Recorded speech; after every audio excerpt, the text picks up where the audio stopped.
You have eaten fried chicken 100 times, bitten into a wing, pulled the meat off a bone, maybe even chewed a little too close to the bone and felt that weird crunch. But have you ever actually stopped and asked, what am I eating down at the cellular level?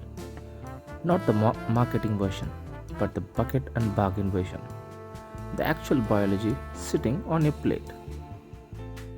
Today, I'm doing something a little different on this channel. Instead of pond water, I brought lunch.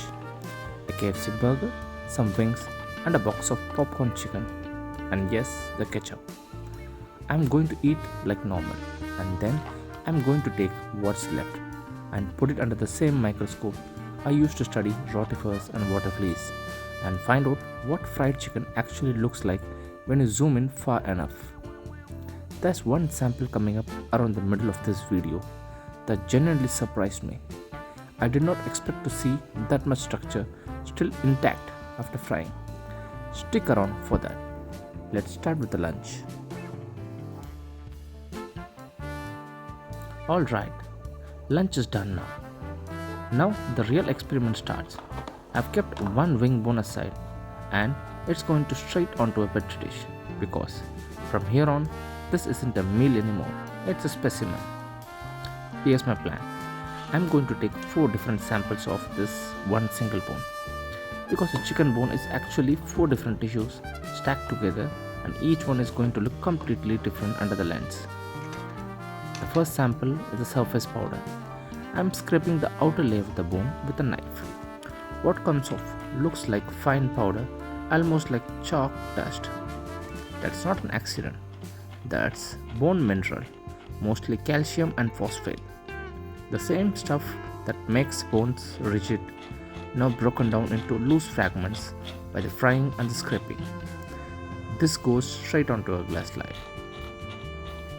Now the sample 2, the cartilage.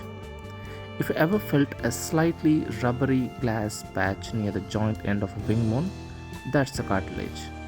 The cushioning tissue that let the joint move smoothly before it ended up in a fryer. I'm slicing off a small piece of that next. Now the sample 3, the flesh. A small piece of the actual meat right where it meets the bone, placed straight onto the slide. No staining yet. This is the muscle we'll be zooming into shortly. And the final sample, the one I'm most excited about. I'm cracking the bone open by hand to get to the very center. Inside is a soft, dark tissue called bone marrow. The part of the bone responsible for producing blood cells while the animal was alive. Most people never see this because you would never crack a bone open at the dinner table.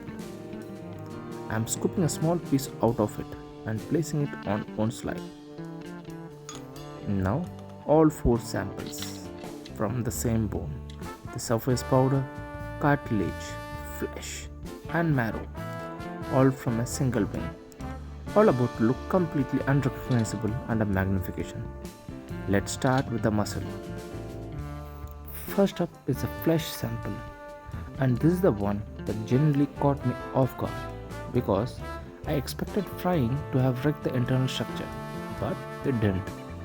At low magnification, you can already see a striped, fibrous pattern running through the tissue, like tightly packed thread all running in the same direction.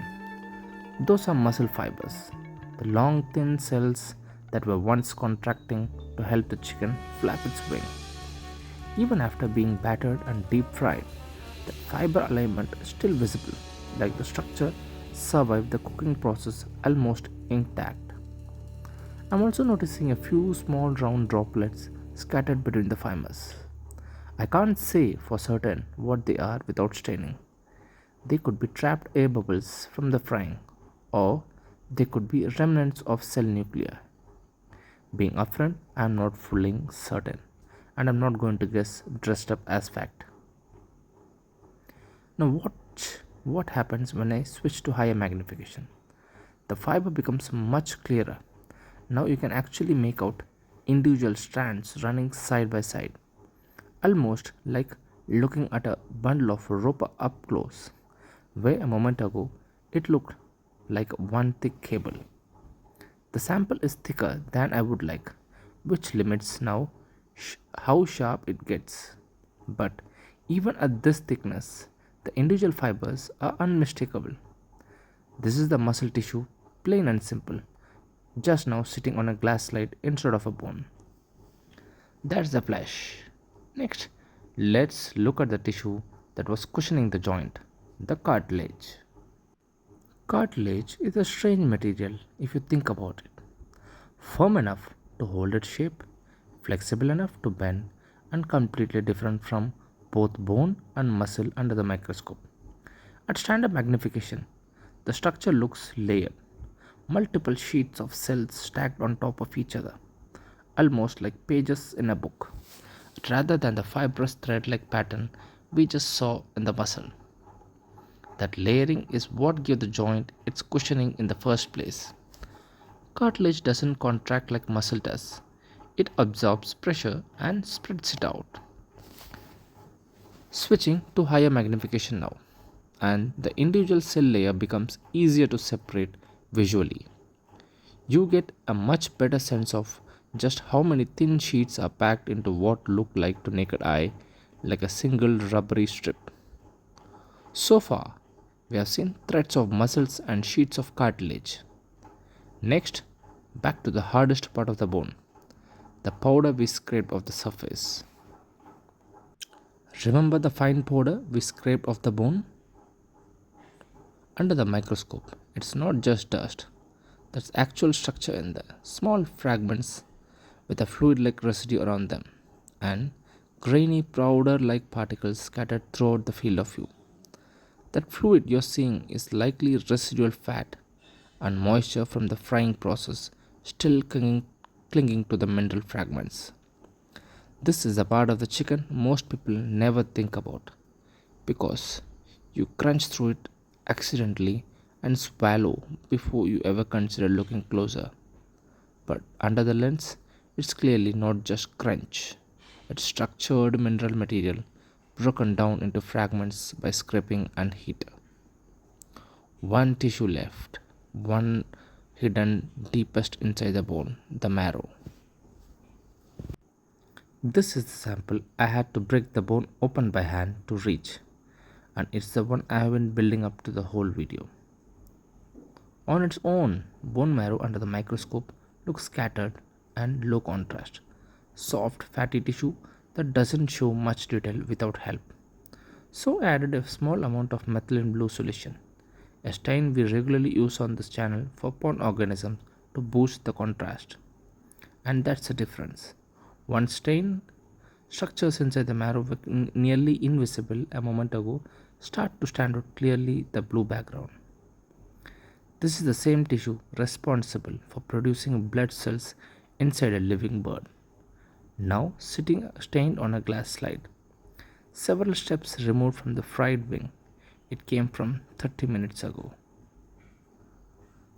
4 samples, 1 bone, 4 completely different tissues.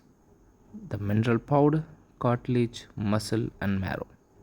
Each looking nothing like the others, and none of them looking anything like fried chicken once you are this close. A quick reminder before we wrap up.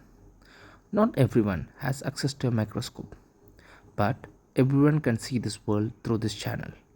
If today's episode showed you something about your food you were never noticed before, that's exactly what this channel is for.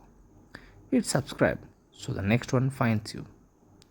So, next time you're holding a piece of fried chicken, you're holding 4 completely different tissues in one hand: mineral, cartilage, muscle, and marrow.